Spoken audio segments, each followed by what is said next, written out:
Well, good evening. I'm Janet Harris, President of the Indiana Council on World Affairs. Tonight, we're going to be talking about energy policies. We don't get to choose what air we breathe, but some people believe that with the rollback of energy policy regulations under the current administration, that there will be 100 to 200,000 deaths continue with respiratory and heart ailments. Carl Schneider's article in the Indianapolis Star, he's the environmental reporter, he talks about the American Lung Association's report on smog and health. And he reports that the current EPA, according to the American Lung Association report, says has retreated from its public health foundation by rolling back clean air protections. And tonight we have two experts who will address this very, very important topic. And to introduce our speaker and our moderator, I'd like to introduce Dr. Betty Tonsing. Dr. Tonsing?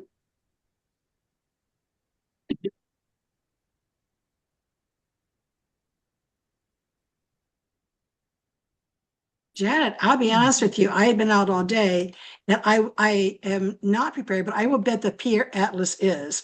So what I'm going to do is introduce you to Peer Atlas, which everybody knows. And I'll be honest, I didn't hear a communication about introducing. Good evening, Sean. It is wonderful to meet you. And I'm just zipping in. But I think Pierre will give a wonderful introduction and really one far better than I can.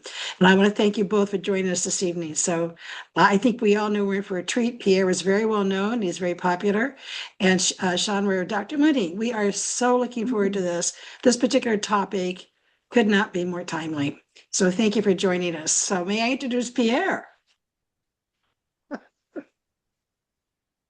Sure.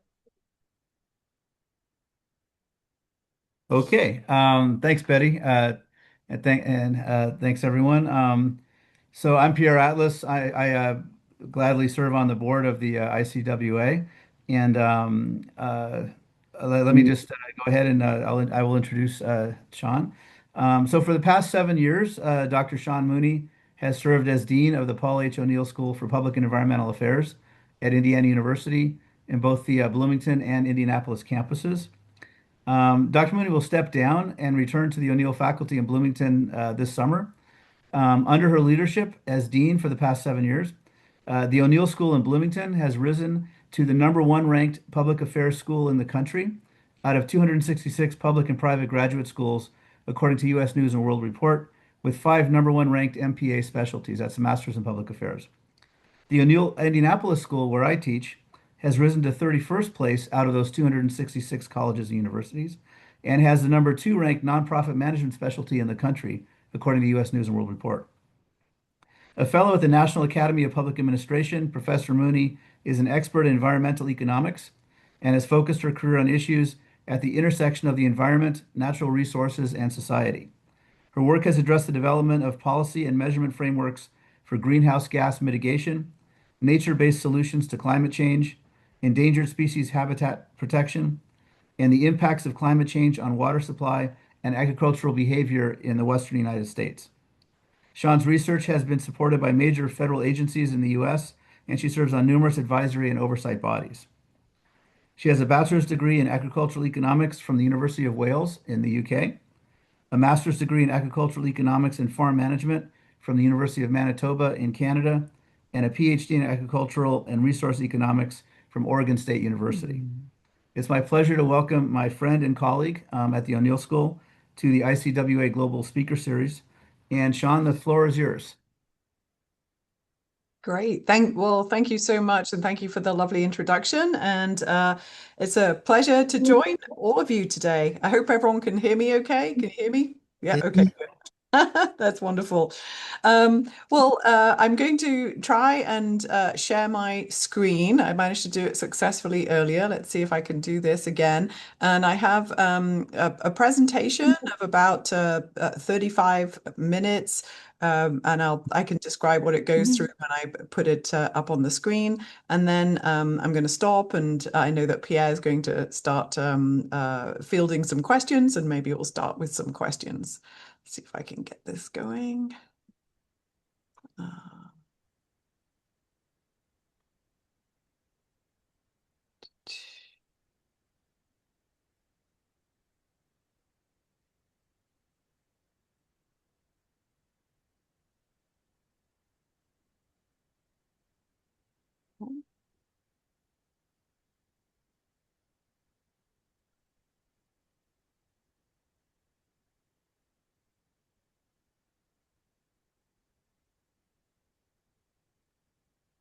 So sorry, it was shared earlier.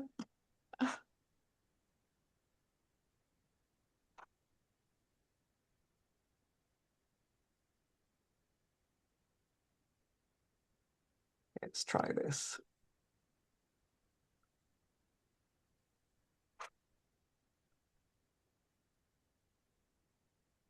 Ah, are you able to see that? Yes. Okay, good. Sorry, sorry about that. Well, wonderful. So Pierre asked me to address environmental and health implications from kind of comparative analysis of European Union and US energy policies. And actually, it was something that I hadn't looked at in a while. So it's actually been really interesting to go through this. And there we go. So I'm going to talk a little bit about, so why do policies matter? And then move into so the evolution up until recently of the US and the EU approaches, and also touch upon some of the changes in the US recently, and then talk a little bit about what the different sectors that the policies affect, which are essentially energy supply and electricity generation, and then move on to the ties to health and the environment. So, why does policy matter? Well, this is policies, of course, provide the rules and the guidance for the decisions that we make. They're a way to guide behavior, often through incentives or disincentives. They can be a way to mitigate risk. They can provide standards, practices, rules of the game. And essentially, policies are designed, you hope, to drive decisions to support the desired outcomes. So up until recently, I think that there were many outcomes that were quite clear for US energy policy. And I've tried to divide these into what I would call environmental outcomes and sort of other types of outcomes.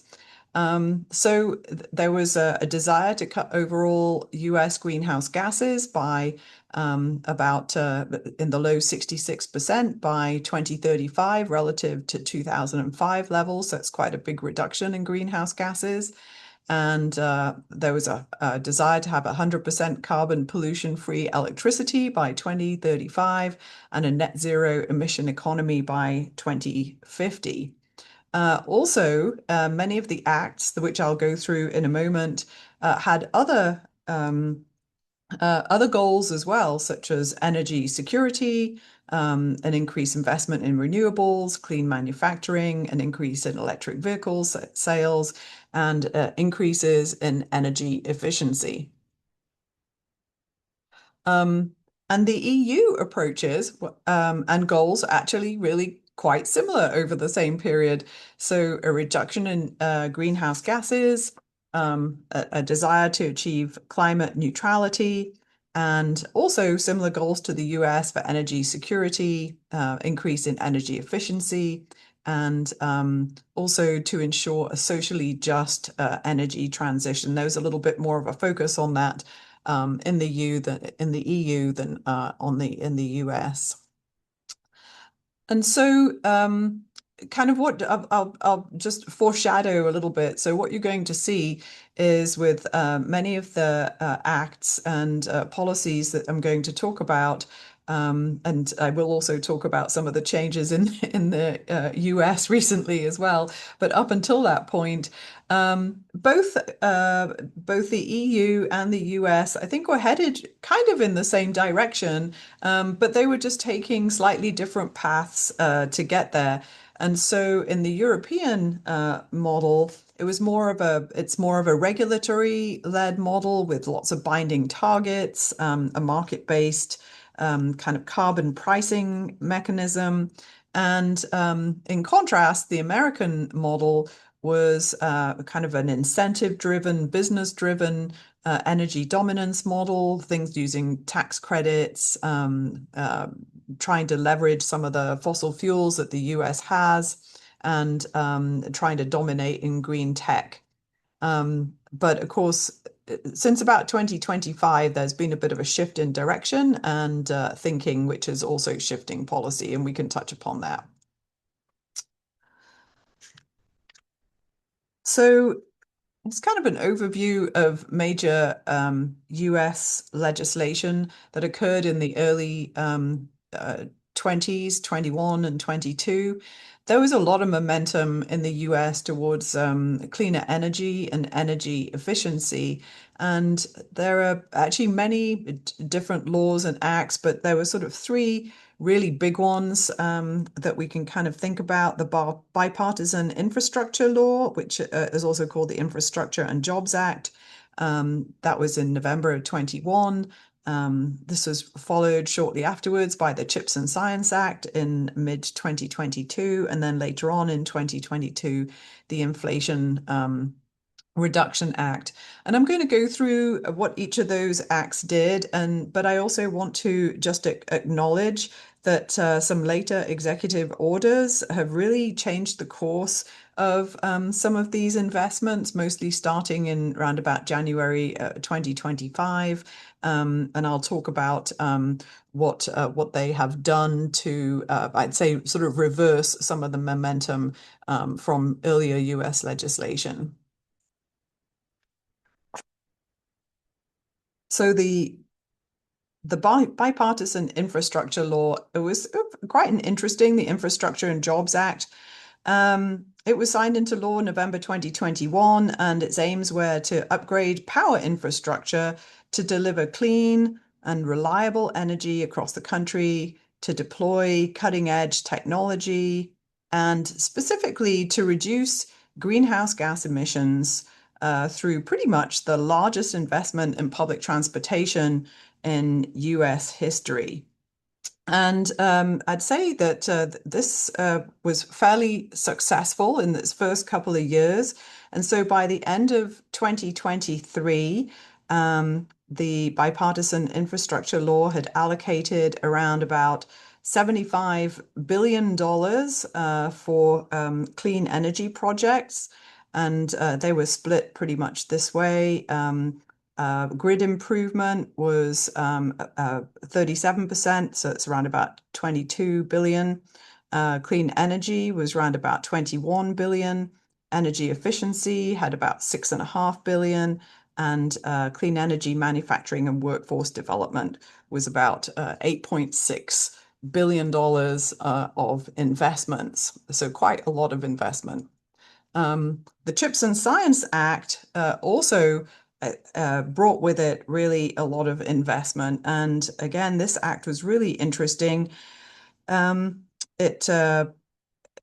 was focused on well, one of its areas of focus was investment in new scientific developments and breakthroughs, so kind of curiosity-driven exploratory research. And I think the idea behind Chips and Science was to advance like some of the most innovative ideas across all science and engineering, to try and find solutions for energy challenges, both today and tomorrow, both at speed and at scale. And this included a large investment in the budget for the National Science Foundation. Part of the aim of Chips and Science was to boost US innovation and competitiveness, and then also in doing so to enhance national security. It focused a lot on semiconductor manufacturing, but really also provided a lot of funding to support leading edge technologies, particularly including clean energy, and then also the commercial deployment of those technologies. And actually, one of the really interesting things that it did was to establish a federal office to organize clean energy innovation. And you can see on this graphic here some of the projects that were put into place and the various different areas of the country where the investment took place. And then the final thing, the final really large act that really supported energy efficiency and this move towards clean energy or cleaner energy was the Inflation Reduction Act, which was put into order in 2022. And so this really was very, again, focused on development of leading clean energy technologies and had an aim of significantly reducing carbon emissions by 2030. It had many different incentives within the act. So tax credits, for emissions reductions across all sectors, and you can see some of these in the table here. It included transportation, aviation, tax credits for clean fuels, tax credits for clean energy production. Also, there were some grant programs to improve the transmission grid because the US grids are many of them are kind of old and need a little bit of investment. And also, interestingly, things that consumers could directly use as well, efficient homes, so tax credits for energy efficient homes and appliances, and also some tax credits for industry for things like carbon capture. And sort of between them, the bill and the IRA, together they really tried to permit reform to make the federal environmental review process required for infrastructure projects also much more efficient and effective. So they were trying to make the transition to be swifter and not so many barriers, essentially. So infrastructure was really this was an important fact because infrastructure is definitely one of the limiting elements for energy transition. And so being able to move through the processing and permitting a little bit faster was actually a really major reform, and something that kind of happened round about this period of time was the Council on Environmental Quality amended the regulations for conducting NEPA reviews, and it was the first major reform since about the 1970s. It was projected that the impacts of the IRA and bill together could reduce greenhouse gas reductions, could reduce greenhouse gases by about 30 to 40% by 2030 below 2005 levels. And according to some of the data around about that time, around about 23, 24, there was also a projection that that we would have energy-related carbon dioxide reductions by more than 50% in the electricity sector, close to 20% in the transportation sector, somewhere between 50 to 60% in the building sector, and somewhere between 20 to 40% in the industrial sector compared to 2005 levels. I will say that those have not come to fruition. We certainly had some movement in that area, but as some of the provisions have been rolled back, we're probably not going to see all those gains. between them, between the bill and the IRA, they were providing a total of 430 billion for clean energy programs between 2022 and 2031, and the CHIPS legislation was providing a further 280 billion, largely for clean energy research. And that's just you can have another look at that. I would say that there've been a lot of rollbacks since 2025, many executive orders. So we can think about the executive order unleashing American energy, which actually rolls back many of these climate-related acts and sets new energy policy priorities, such as encouraging oil and gas exploration on federal lands. And actually, much of the funds that had not yet been spent under those earlier acts for 2021 and 2022, there was a directive to pause disbursement of funds and potentially to direct them in other ways. And so I think there's been kind of a real pause on that investment.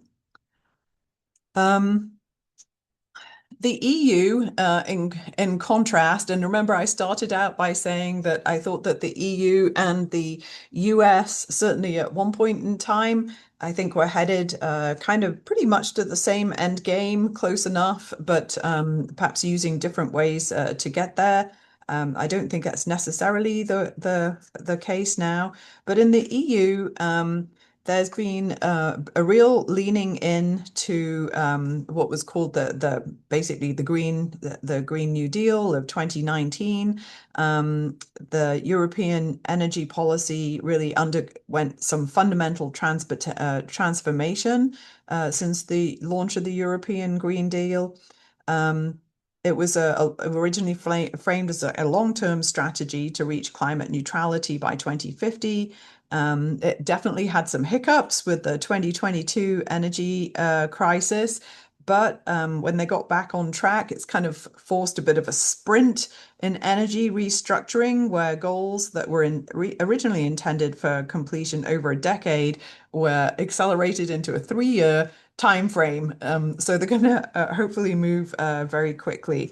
And so there's a brand new European Union framework that's called Fit for 55, and it has many elements within it that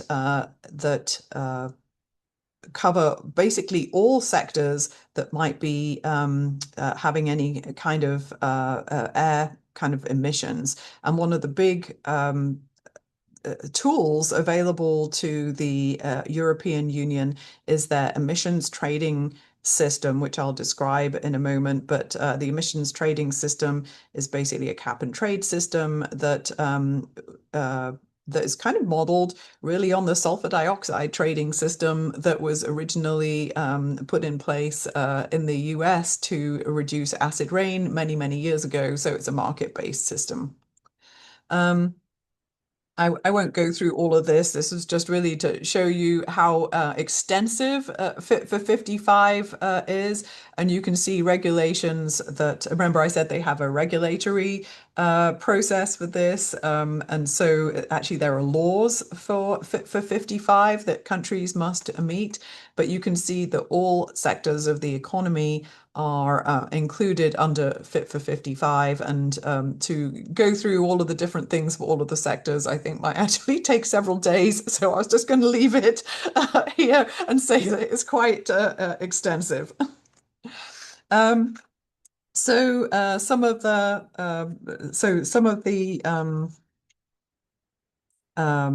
goals. Let me see. There was an extension of emissions to emissions reductions from maritime transport. They wanted faster reduction of emissions allowances, so a ratcheting down of the cap in the emissions trading systems. They also included aviation, and essentially all 27 EU member states were committed to turning the EU into the first climate neutral continent by 2050. And in order to get there, they've pledged to reduce their emissions by at least 55% by 2030 in comparison to 1990 levels. And as I mentioned before, the EU now has legally binding climate targets that cover all sectors of the economy. And kind of in a nutshell, they want to boost natural carbon sinks. And they also are providing social support for citizens and small businesses to kind of help in the energy transition. And one thing about this cap and trade system is that member states are going to spend 100% of their emissions trading revenues on climate and energy related projects, as well as the social element of the transition. So with a cap and trade system, you do generate revenues, and then the idea is that those revenues will then be plowed back into achieving the goals of climate neutrality.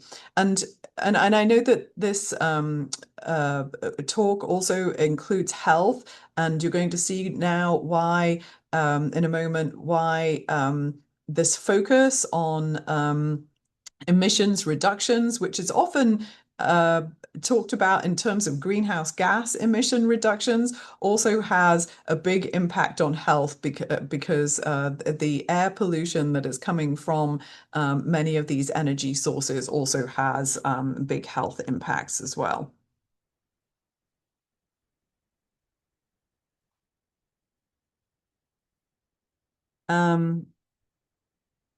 So what is the emissions trading system? Well, I tried to give a little bit of an overview.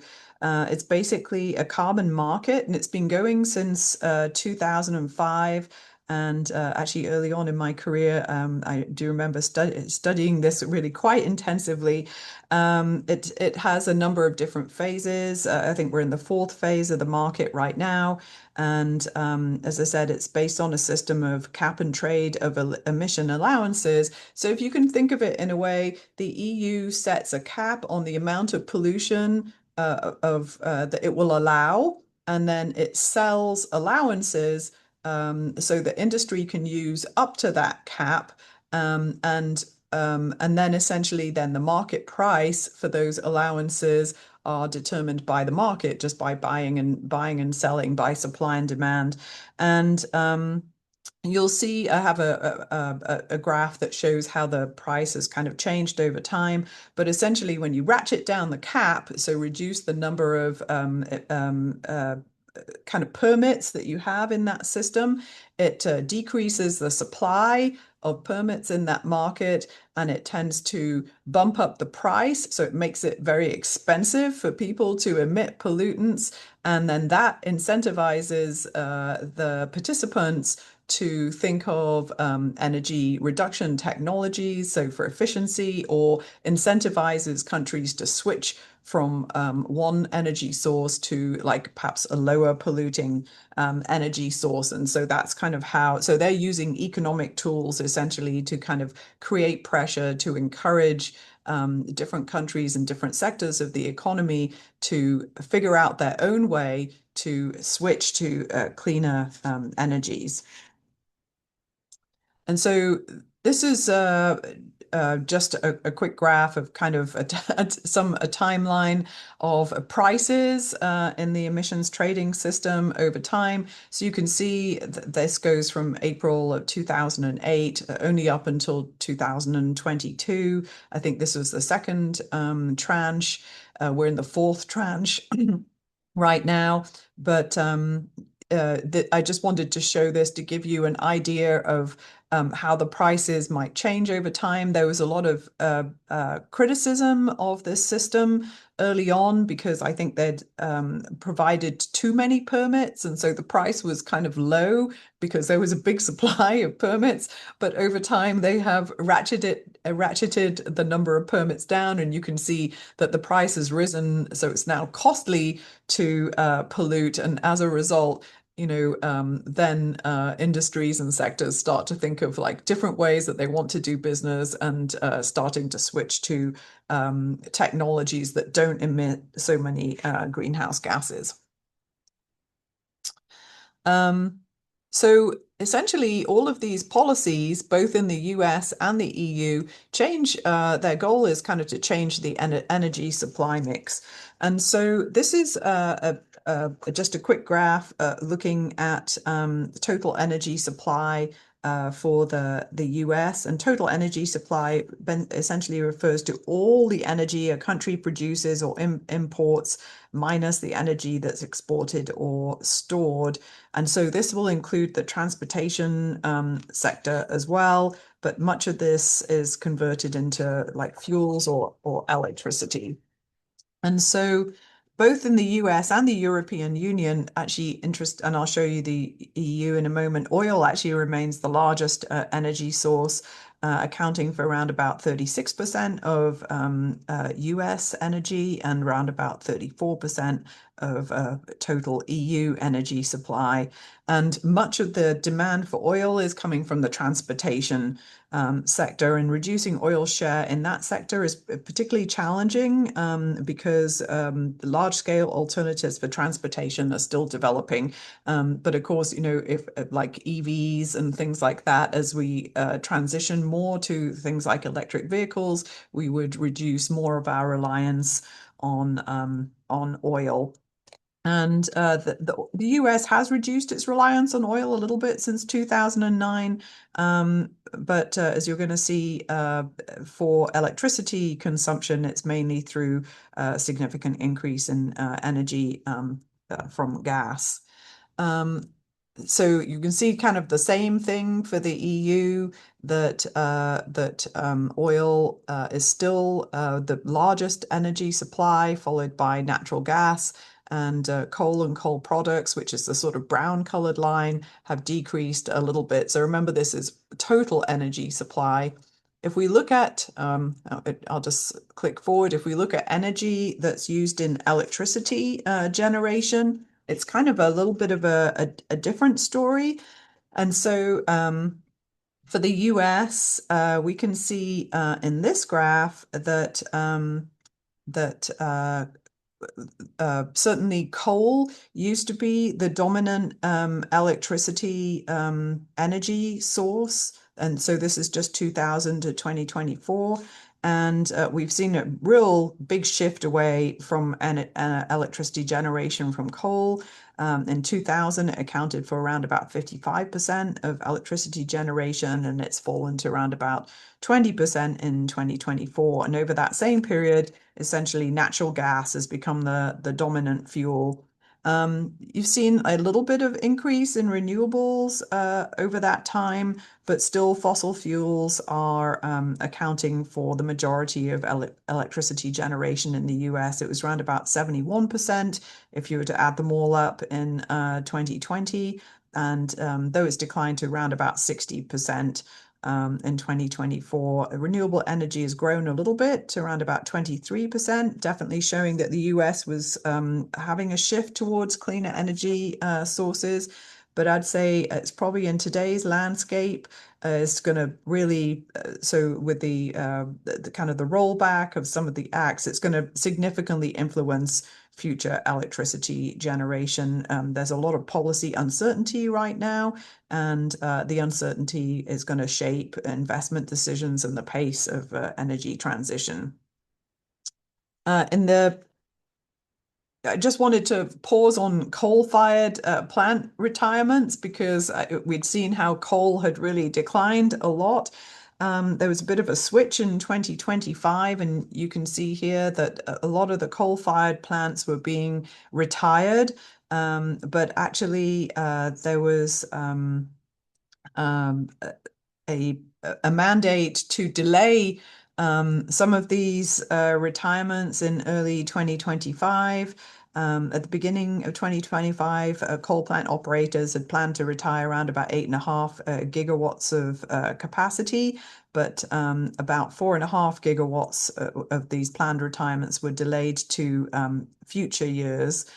And I think that was done by Department of Energy, which issued some emergency orders under the Federal Power Act, directing several coal plants to temporarily remain available to help with things like grid reliability. But I expect that there's probably still going to be some plans to retire coal-fired generation, but certainly these plans could change depending on future regulatory decisions and other economic factors. But you can see there was just a massive decline since the early 2000s. The EU has a much more diverse electricity supply than the US. Similar to the US, coal as a fuel source has really significantly decreased in dominance, and natural gas has increased. But together they account for much less of electricity generation. Kind of strikingly, Europe's dependence on fossil fuels has really steadily declined over the past 2 decades. In 2000, it accounted for around about 50% of the energy mix, but by 23-24, only 31% of the energy mix, so a lot smaller than the US. And it probably doesn't surprise you to hear that the share of clean energy has really increased significantly. By clean energy, I'm thinking of energy that doesn't result in much air pollution. And so that would be things like nuclear, wind, and solar. I mean, certainly there's geothermal as well. Interestingly, biofuels, they kind of are a bit of a mixed bag in that they do reduce greenhouse gas emissions, but you're going to see later on they don't have such a significant reduction in other in other air pollutants that also may affect public health. So sometimes if you just lump all renewables kind of in there together, biofuels may kind of muddy the picture a little bit there. So health impacts and environmental impacts. So I mentioned before that lots of this focus on changing the energy mix. So, and by changing the energy mix, I mean sort of how do you generate energy? Is it from coal? Is it from wind? Is it from solar? Really impacts the emissions of impacts emissions which are going to be emitted into the environment. And so some of the things that are emitted from fossil fuel biomass and waste burning power plants are, of course, greenhouse gases. So we've got carbon dioxide, methane, nitrous oxide, and of course, many others. And they've been a big focus because, of course, they're greenhouse gases leading to climate change. We also have emissions from burning, such as sulfur dioxide. And I kind of mentioned before that some of the environmental factors of sulfur dioxide are acid rain. And many of you may be familiar with acid rain. And then also a big health impact from sulfur dioxide worsens respiratory illness, heart disease, particularly in children and the elderly. And then we got NOx, contributes to ground level ozone, irritates and damages lungs. And then particulate matter can result in hazy conditions in cities and scenic areas, and then also combine with ozone to contribute to asthma, bronchitis, and potentially also there's some evidence to believe it causes emphysema and lung cancer. And then, of course, also from fossil fuels and excuse the typo, that should be heavy metals. The emissions from fossil fuels and waste burning power plants, you get heavy metals such as mercury, which are also hazardous to human and animal health. So how much is emitted by each kind of power source. I thought that this was kind of interesting. This is essentially greenhouse gases. So this is carbon dioxide equivalents per kilowatt hour. So this is essentially the greenhouse gases, which would be like CO2, methane, etc. So this is more the climate change aspect of the power mix. So you can see that coal. There's a range because there's all kinds of different coals and all kinds of different ways that power plants burn coals and different scrubbing technologies. But these are just kind of ranges that you might expect. So coal emits the most per kilowatt hour, followed by natural gas, but you can see natural gas emits a lot less. Solar and photovoltaics, an order of magnitude less. And then we also have hydroelectric, nuclear, and wind. And so as you switch between these different energy sources, you're going to get different amounts of greenhouse gas emissions and then also different amounts of other types of emissions. I thought that this was kind of an interesting result here. This was a paper that was in environmental research letters, actually just in 2025, and it compared the greenhouse gas and health impacts of various energy mixes across the EU between different countries. And because the EU is, of course, made of many, many different countries with diverse economies and different development trajectories, I thought that this was kind of an interesting study that looked at different outcomes. And so what they've done is look at, so this was actually a 2018 power mix in each of these different countries. It can take a while before some of these analyses come through, but I'll show you what the power mix is in a little bit. But each of the countries had different energy mixes, emission source characteristics, and pollutant control technology. And what I took was, so the red ones, these are countries that appeared in the lowest third or the worst third of emissions. And then the bright yellow is just the mean of EU emissions. And so remember, this is a mix of power sources. And then the countries colored in green are the countries that were in the top third, as in the best. So the lowest carbon dioxide emissions, the lowest particulate matter emissions, the lowest sulfur dioxide emissions, the lowest NOx. And so all of this is actually driven pretty much by their energy mix. And so you can see here that countries with kind of high climate, so good carbon dioxide equivalent and health factors. Countries with poor carbon dioxide and health factors, so those are the red ones, tend to have a lot of solid or liquid fossil fuels as the dominant energy source. So for example, solid fuels accounted for 76 and 77% of electricity production in Estonia and Poland, and liquid fossil fuels, which was essentially oil and petroleum, accounted for around about 90% in Cyprus. So if you kind of whip back to the other chart here, you can see that if you look up Estonia, you can see that it was one of the it was one of the most polluting countries. Cyprus, you can see again, it was one of the most polluting countries. And so you can see how pollution is related to energy mix. And so in contrast, countries with relatively low impact factors, so these are the green countries here, had significant shares of renewables or nuclear. And so a couple of countries to pull out.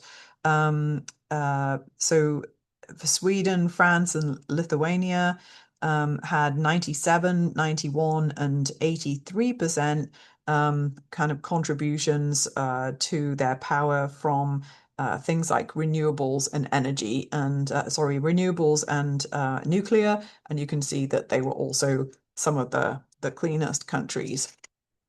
Now,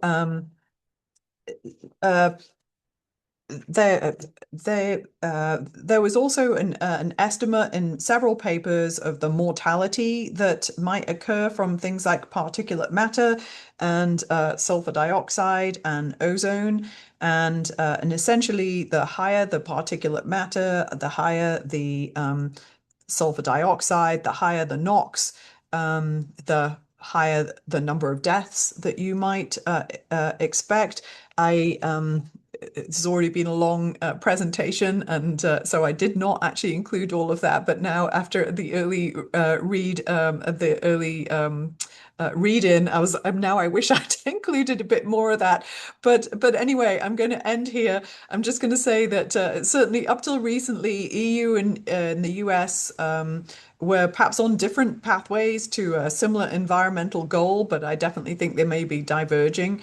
EU is very committed to a clean energy future and energy independence, whereas in comparison, I think the US says that it's definitely committed to energy independence, but maybe not so much now a clean energy future as it's rolled back several large clean energy initiatives.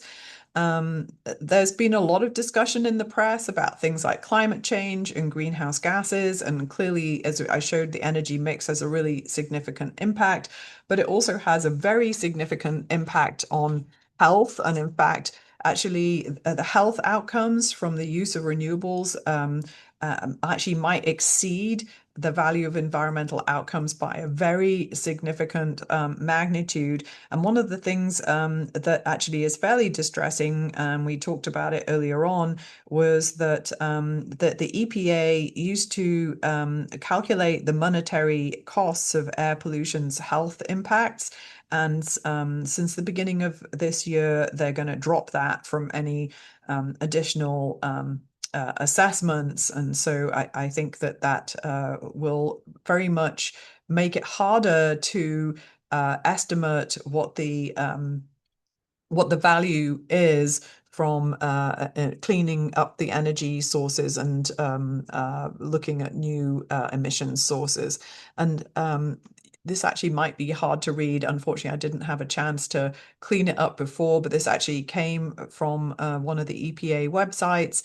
And this shows actually the value in terms of uh, deaths foregone or illnesses not had or doctor's visits not taken from reducing each of these different pollutants by 1 ton. And this was their 2025 estimates from the EPA. And those are the last estimates that I was actually able to find. And so I will just stop right there and stop sharing.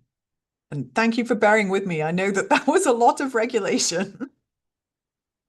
Thank you, Sean. This was really informative. I learned a lot, and I found it very thought-provoking. I had a couple of comments, and I'd like to toss a question or two at you.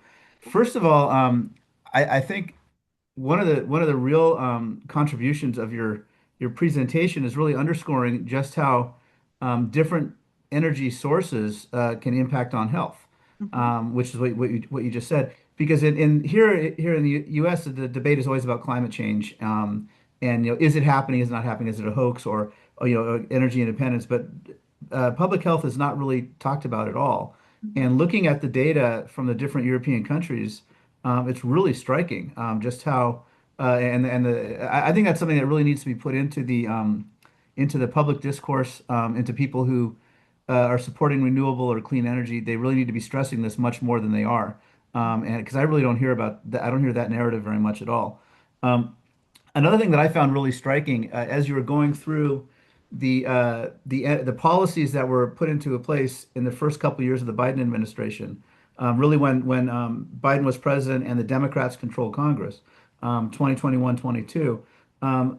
At the time, I just remember the debates and the details of each particular bill But once you presented it as like a package, all three of these major pieces of legislation, realizing how they sort of put together, they kind of fit pieces in a puzzle with sort of a an actual method and goal of dealing with all these issues in a way that actually made a lot more sense Mhm. than the way the Biden administration was even presenting it at the time. Again, I think messaging is very important. And looking back in hindsight, it was very striking just how sophisticated these policies were.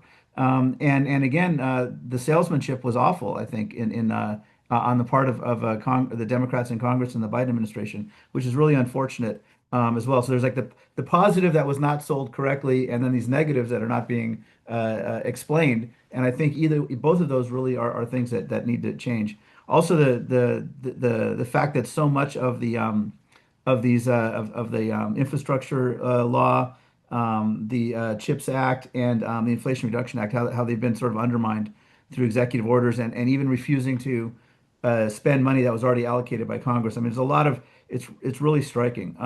So I had a couple questions. I'll pose them both and then just sort of toss them to you, and then you can talk about that a little bit, and then we can move on to the audience. One was as you're looking at the European Union. I was kind of wondering where does Great Britain fit or the United Kingdom fit in here with Brexit? Um, are they carrying on with some of these goals? Are they going their own way? And I'm just curious as to what has happened with Fit 55 and how is the UK dealing with that? The Yeah. other question I had for you was about nuclear power. And I was wanted to get your sense of what you think about that as a clean energy source. Obviously, it's controversial. Mhm. I also noticed in your data, your graph for Europe, it ended, I think, in like 2022 or 2023 or something. Nuclear was going down, but then it started to go up a little bit. And Mhm. so I'm wondering what is Europe doing? I know like at one point France had like 90% of their energy was nuclear. They moved away from that. So you could talk about, the nuclear stuff, your thoughts on what's happening in Europe, because that's also a kind of a hot debate in the US because it takes so long. Our regulatory policies are so draconian in a sense that it takes like 30 years to build a nuclear power plant. Is that what it is in Europe Oh. or in Um, the EU or is that just the UK? Those are my two well, questions for. yeah, no, great questions. Thank you. Thanks for that. And so, I mean, I think that to answer your first one about the UK, I think the UK, I think so many of these investments are such long-term investments, Pierre, that I think once you're kind of already on that trajectory, because I think it does take a long time. And also I think when you're phasing out power plants, that when you're phasing out from things like coal, which of course the UK has a lot of, or had a lot of, you are planning so far in the future.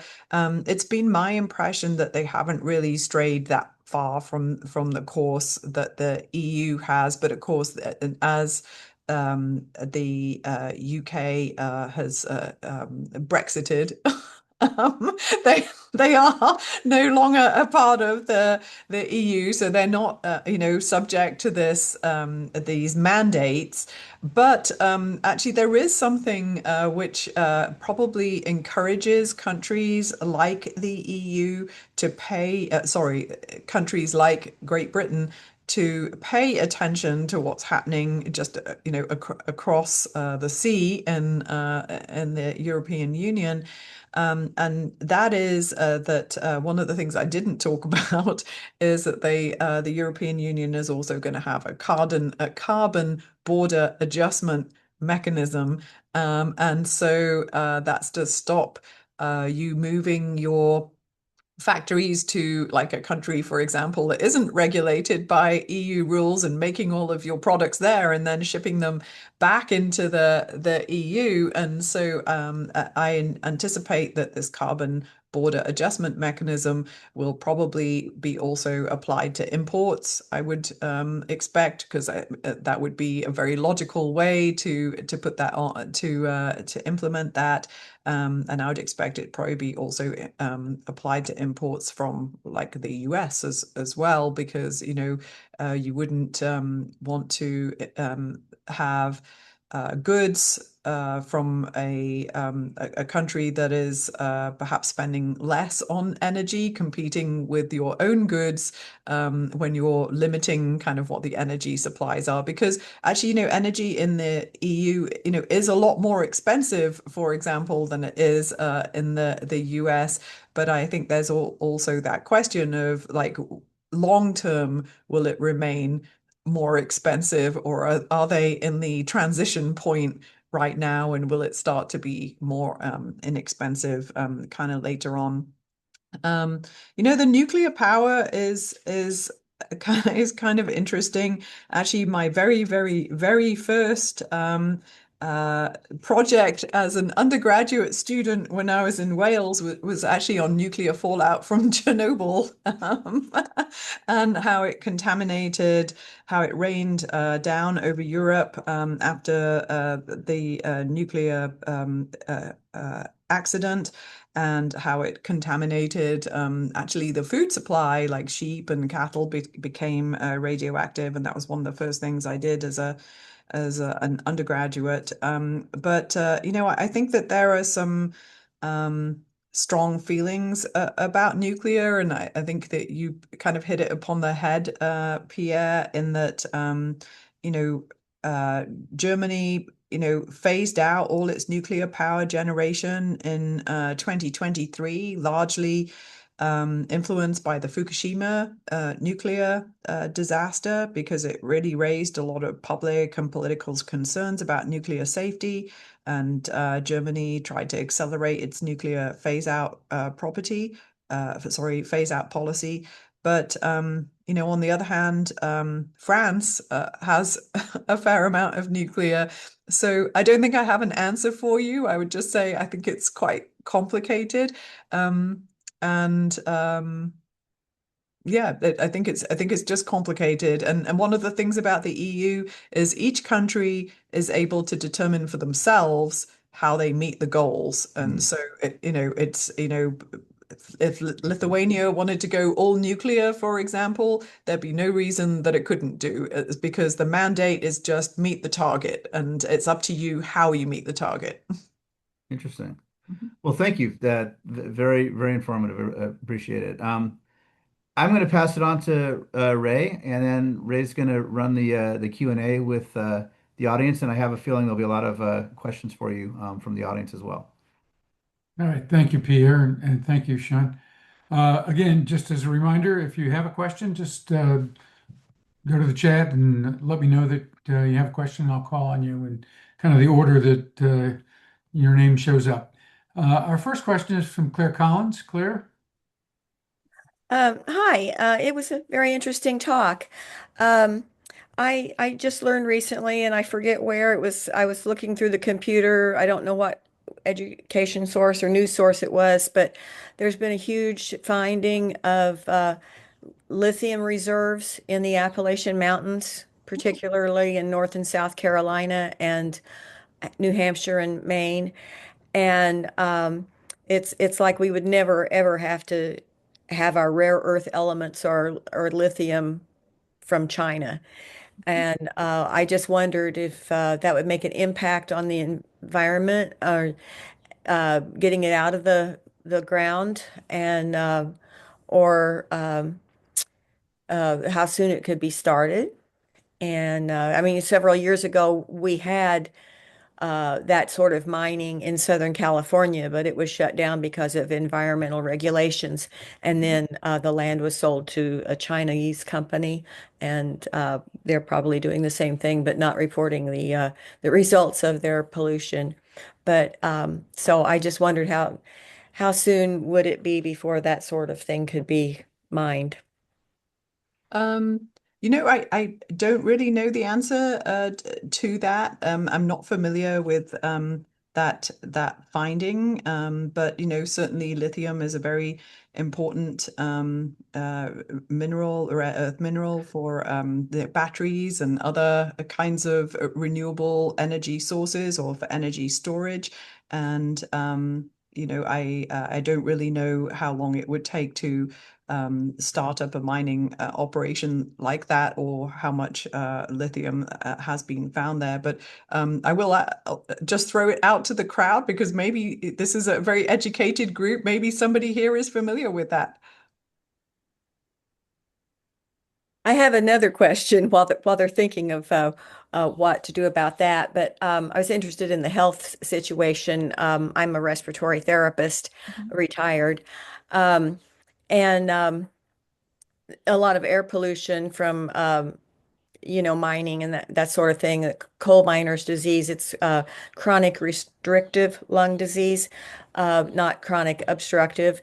And that's, the coal miner's lung fits into that. And there are so many things that can cause that. And just in the news today, I saw that Rudy Giuliani was hospitalized for that because, he had some exposure during the 9/11 um, uh, event. And, you know, I've worked in hospitals, and there's such a thing as baker's lung. And, flour up in the air can cause this sort of thing.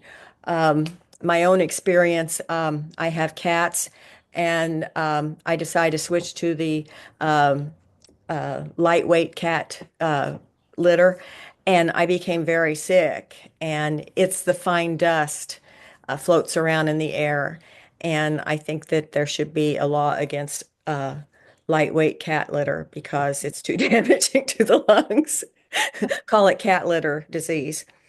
Okay, that's that's it. That was my question. Actually, you bring up a kind of an interesting area that I didn't really touch on, because I talked a little bit about some of the health aspects of, fossil fuel combustion, essentially. But there are also a lot of studies that deal with the drilling and fracking, and sort of the getting of the fossil fuels before you even put them into a power plant. And so, there are a lot of methane emissions from the gases. You can have a lot of, depending on the wind, even when you're kind of drilling, you can have more respiratory effects kind of downwind, as you can, of course, from the power plants as well. And then, as you've kind of mentioned in the coal mining, there are health impacts from actually mining the coal before you kind of get to the burning of the coal as well. And so, if you were to do like a whole life cycle assessment, I think that would be sort of a very interesting way to look at kind of health impacts and of, I mean, you'd have to do it for the other energy sources as well, solar and wind, to have an equal and nuclear have an equal comparison.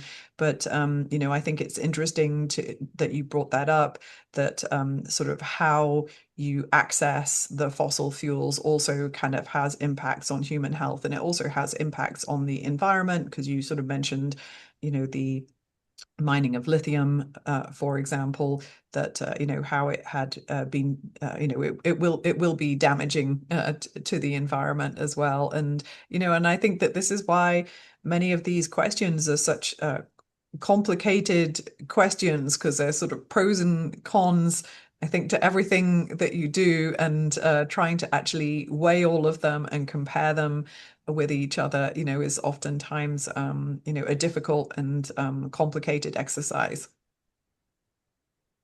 Thank All you. right, thank you, Claire. Sean, I just wanted to tell you that you had the word heavy spelled a different way.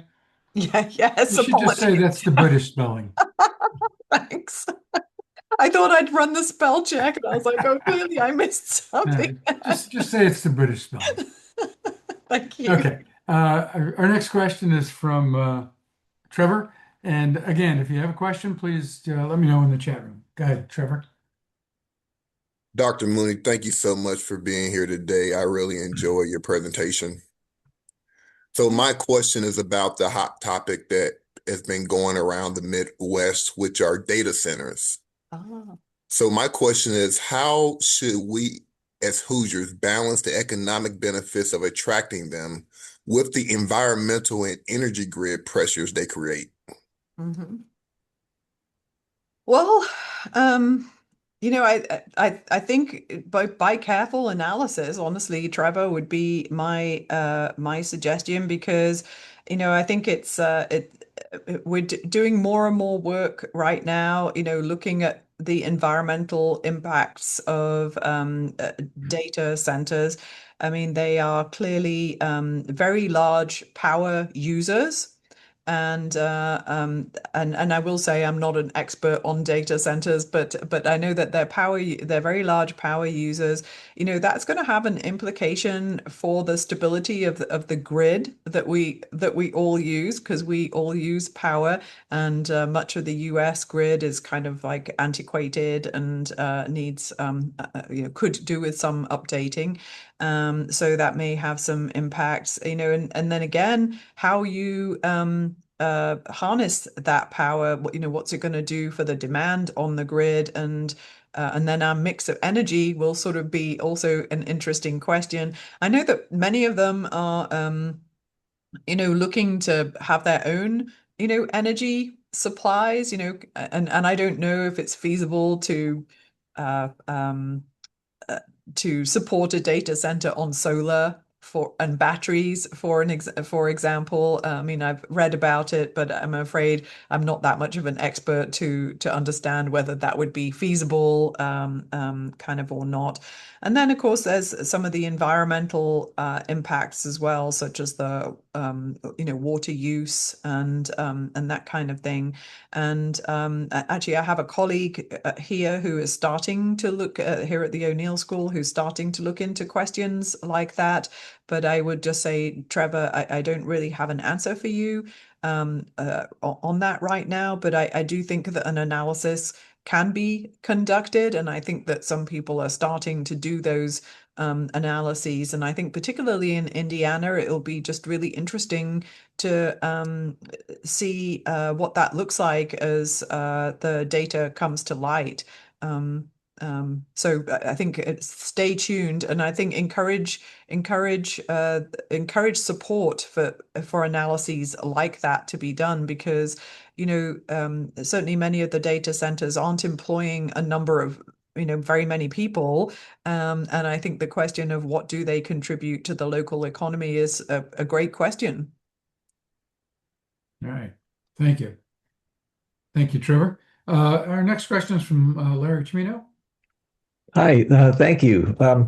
I just heard today that the American Lung Association ranked the Indianapolis and Muncie areas 11th worst in the country for annual particulate pollution out of 200 metropolitan areas that they looked at. I think our power is generated by coal here still, and maybe you know, or you or Pierre know more than I do, but with these data centers and so forth, promising to be a huge draw on the electric grid, this could only get worse. I mean, if we're burning coal to power these data centers, I don't know if I have a question about that, but I have a real concern about it. Are we generally still coal produced here? Do you know? Um, I actually don't know for sure. Is it because Duke, I think, produces a lot of the power for I mean, it's not the only power source. I know that they do have coal-fired power plants. I Oh, haven't looked at what the profile for Indiana is exactly. And again, I will ask. I know that there are probably maybe someone that works for Duke here in the audience. I don't know, but does anybody know what the mix looks like for Indiana? I don't think so. Probably could ask Chat yeah, PT yeah. really quickly, but anyhow. My other concern really is back to nuclear. We keep hearing about the promise of fusion, nuclear fusion versus fission, which is, I think, what most of the nuclear plants around the world are currently nuclear fission plants. And I mean, I don't think we're there yet, but I'm not sure why we're not there. And that it seems a number of people have called for investment in nuclear fusion. And I'm wondering if that poses the same nuclear risks that the other does. I mean, we're not going to blow up the world, I suppose, either way. But when we start looking at the relative pollution associated, and obviously there are risks with all of these, but I'm not sure that they're putting out unless they have a meltdown, which is a bad thing, obviously. But are they generating potentially a different kind of pollution on a day-to-day basis, or is it just the risk of a potential nuclear accident that people fear? Because otherwise, I mean, it doesn't seem to me that they're putting out the kind of pollution or causing the greenhouse effects that the non-renewable hydrocarbons and so forth cause. Any thoughts about that and where we are in terms of fusion? And is it going to take 30 years to build a plant? Yeah, so I don't really have know really much about sort of fusion versus fission and kind of like where we are on that. But I think that you're spot on in terms of the difficulty with nuclear right now is the fear of the current technologies is definitely fear of an accident and I think earlier on in the presentation I looked I put up a little chart that showed greenhouse gas emissions from nuclear, and actually they're the lowest out of all the energy sources pretty much. But I think a lot of the fear is exactly as you have identified. When you see an accident, it's quite spectacular, 3 Mile Island, Fukushima, Chernobyl, maybe there was probably some other ones as well. It just seems that that the the risk factor. I think the probability of an accident is low, um, but the cost of an accident are high, and and I think people are very skittish about that because a very big accident would be distinctly a very catastrophic event. And so I think that I think you were exactly right in your preamble, whereas I think that is kind of the issue with nuclear, that some people are very afraid, even though the probability is very low, it's not zero. Yeah. I see Mary Lou has her hand up. She perhaps has some insight. Yes, they're talking about reopening TMI, and Yeah, you're in Pennsylvania, aren't you? Yeah. yes, right. Yeah, they're talking about reopening it again. Yeah. The unit that went down. So, Mhm. I mean, I can't believe it. And then there's been a lot of things on television about the animals over by Chernobyl Mhm. and how they're faring. But most of them, they died off. A lot of them died off quickly, and now all of a sudden they're sort of adapting to the high nuclear problems. Yeah. All right, thank you. I did look up the data on No. power generation in Indiana. Coal is 45%, natural gas is 36%, wind is 9%, and solar is 6%, and then all the rest are kind of tiny, but coal still dominates, but natural gas is a large second. And back to the nuclear power plant. Been reading a couple of articles recently about these, what they're calling modular nuclear generators. And these are small plants that can be set up, say, for a cluster of data centers that would supply, rather than be plugged into the grid, these would be developed just for a specific purpose in a specific area. So these modular plants, there's about 5 companies now that have received quite a bit of startup funding to produce these small modular nuclear power plants. Yeah. We have nuclear submarines. I mean, obviously, we know how to control nuclear power to some extent. I suppose it's just scaling it up at a safe level. But to be locked in a tube underwater with a nuclear unit, seems scary, but obviously people are doing it. So Yeah. I kind of have a question more back on policy. Have seen how the current administration has not followed through with some of the uh, expenditures that were part of those bills that you talked about earlier from the Biden administration. What recourse is there? I mean, can there be lawsuits to force the administration to go ahead and spend those funds that have been allocated? So I expect it's going to be lawsuits. Yes, it's my expectation. And I think that some of them are already occurring, and Pierre may have a little bit more to say on that too. Yeah, I think lawsuits. I mean, things are making it their way through the courts, and also there are questions about to what extent constitutionally can the president refuse to spend the money that's already been appropriated by Congress.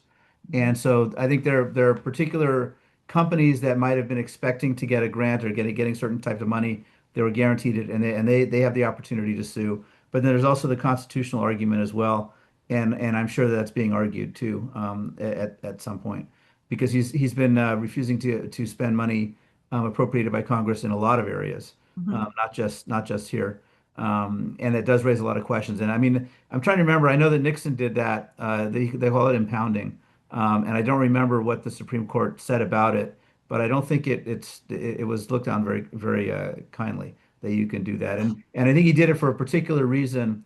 It might have been a national security reason. I forget what it was. It was back in the 70s. But yeah, it's those types of things. But I mean, to be honest, there are so many uh, violations of traditional norms and policies, and extensive actions by the executive branch that are just being done all the time. I think it's kind of overwhelming, and I'm not just sure how many of them are being challenged or how many of them will be challenged. And there's sort of this attitude, we're just going to do everything we can until someone stops us. And I think that's what's been happening in a lot of areas, not just in the energy policy. Yeah. Actually, if I could just jump with something like an observation as I was kind of prepping this presentation, it just became very apparent to me, I hadn't been on the EPA website in a little while, because I tend to just go to these websites when I'm looking something new up or I want to update some figures. But it was very apparent to me now how much data is missing.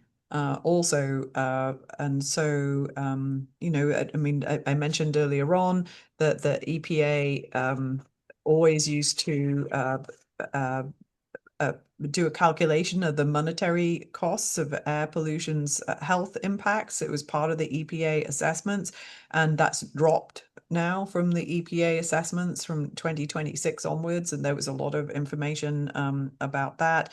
So, that's going to be an area that is that maybe was clearer before because an assessment was made. There will be no assessment made, so it's just going to be like a blank box really. And then also some of the environmental data sets are much harder to find as well, and some of them just aren't really collected anymore. And I don't have a full accounting of all of them, but I do remember that early on, and Pierre probably remembers this too, that many of the satellite data was removed.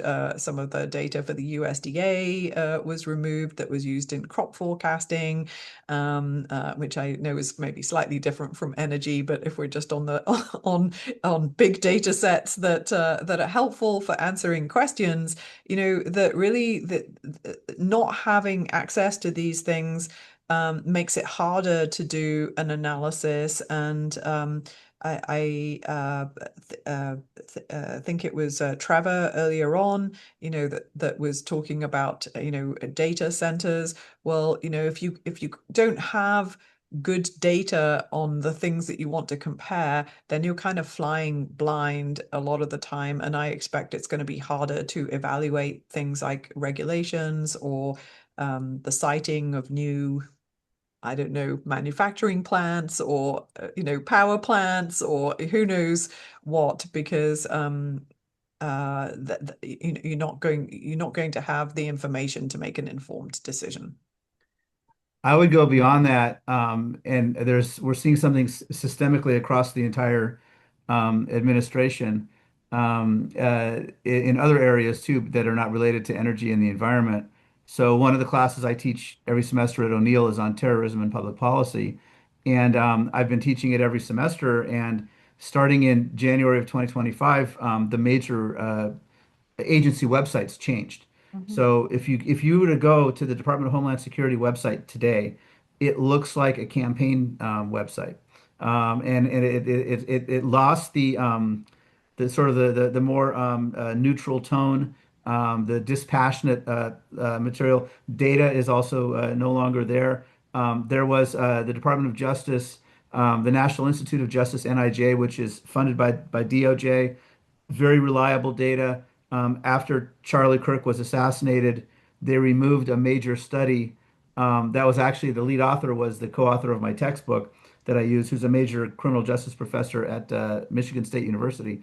They literally removed the report off their website because it was basically looking at data on domestic terrorism over the past 30 years and basically demonstrated with data that the overwhelming majority of acts of domestic violent extremism and terrorism was from the far right.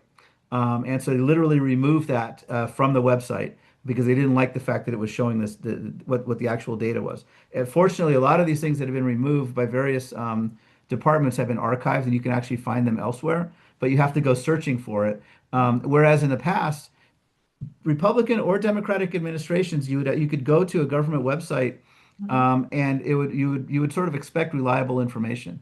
And I hate to say it, but I'm noticing that across the board, we're just not seeing it anymore. And it really is they look more like campaign sites for Trump. Take a look at the Department of Homeland Security, take a look at the Department of Labor website. State Department is still a little bit more traditional, maybe because Marco Rubio doesn't want to go there. But some of the other ones are DHS is probably the most egregious one. But you'll sort of see that EPA is another, as you pointed out. I mean, it's really you almost have to put an asterisk next to all of the government websites now because of what's been happening, and it's really unfortunate because we used to rely on the U.S. government as a reliable source of information, and that's not happening in ways that are different than past administrations, Republican or Democrat. I mean, this is not normal. And I literally, to the point where I click on a website in class and all of a sudden, wait a minute, what's going on here? The U.S. Institute of Peace, I used to actually go, and there were articles that have linked there I'd show in the class, and they've been removed. And now U.S. Institute of Peace is basically looks like a propaganda arm. And it's really quite disheartening. I don't know if you've looked at government websites, but you should take a look at them. Anyway, it's systematic. It's systemic. It's not just energy and environment. It's very unfortunate.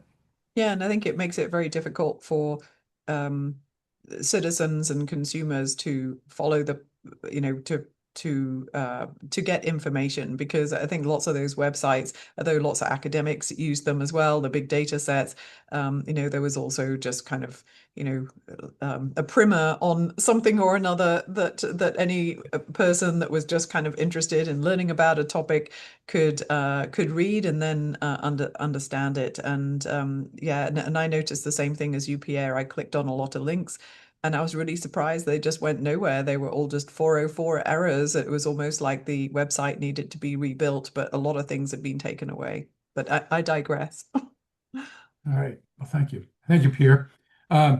It's about time here. I think I have one more question, and then I'll turn it back over to Janet to bid us good evening. Going back to the European Union for a minute, have the wars in Ukraine and Iran kind of affected European Union strategy towards energy?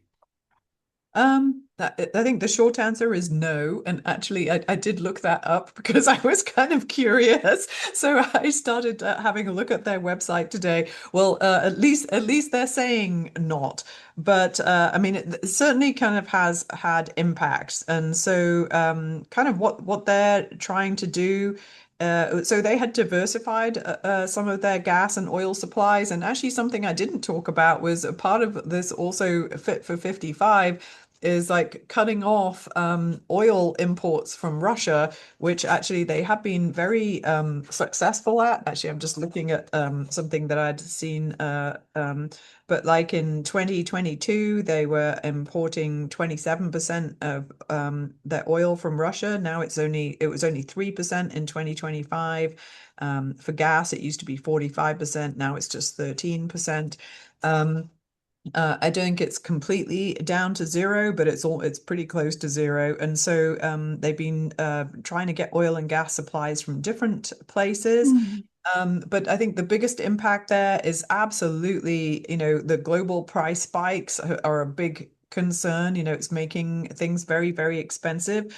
But one of the things the European Union is doing is, they're trying to provide subsidies for consumers or subsidies for industry or trying to sort of ameliorate the prices. And so governments are essentially trying to cushion some of the shocks nationally for the populace. So I think they're still very committed to these targets. And, I mean, who knows? I mean, there's never any guarantees, but they're doing everything that they can to stay on track and also to reduce some of the impact on their citizens. All right. Well, thank you. So you have my personal thanks, Sean and Pierre, for this terrific program. We learned a lot tonight. And with that, I'm going to turn it back to Janet to say good evening to us. Well, and I'll echo Dr. Montagno's thank you for presenting tonight, Dr. Atlas and Dr. Mooney. You've provided very essential information. And part of the reason that the Indiana Council on World Affairs works so hard to have these forums is it's an essential part of the democratic process. By our being informed, we have more of a chance of discussing these issues, sharing information, and asking questions about, well, what if, what can we do? So for that, we thank you very much for being with us this evening. Thank you. This year, the Indiana Council on World Affairs has presented a series of various topics that are critical to the future of our country and thus the world, the Great Decisions series being one of them, and then the Global Speaker Series being one of them, this evening's program is part of the Global Speaker Series. These meetings are being recorded. You can find them on our website. Trevor Williams and Ray Montagno, raise your hands, are working on organizing these so you can go back and find any of these videos that you have found of interest or a topic that maybe you didn't attend that particular event. You can go find the video. Excuse me. And I want you to be aware that this summer, we're going to be making a real effort to provide in-person opportunities for us to meet and greet each other. We know each other as little tiles in the Zoom, but it's always such a pleasure to meet people in full body. It's wonderful. We had an event recently with the ambassador from Moldova, and nice turnout, refreshments, wonderful speech from the ambassador, and really great audience questions that came from the audience. Up next, and we'll be sending the promotion out on it, is a very heartwarming event titled Ukrainian Indiana's Got Talent. It's a free in-person community fundraiser for the new Ukrainian School of Indiana. And, considering that the Ukrainian community, many people are on various immigration status, are turning out for this is so very important to show support for our new neighbors and neighbors who've been here for decades. So we will be inviting you to that. The Indiana Council will have a table there. We'll tell you about what we do and some of the upcoming activities. And as important, you'll have a chance to donate money to this new school. So we encourage you to turn out for that. That will be May 30th. Okay, then we'll be sending you a notice on an event downtown. One of our board members, Andrea Richter-Geary, who is now acting director, it's interim director for economic development for the city of Indianapolis. She told us about an event called Indonesia, Indiana Business Forum, Opportunities to Expand Business Partnership. That is, again, a free event that you can take advantage of and learn a little bit more about Indonesia. We also anticipate having a program featuring our recent success with our Academic World Quest program, where our Carmel High School team took first place in the national competition. And we kind of knew that maybe they were going to win when the president and CEO of the World Affairs Councils of Indiana said, "Now this is an interesting one. There's a place in the country that's at the crossroads."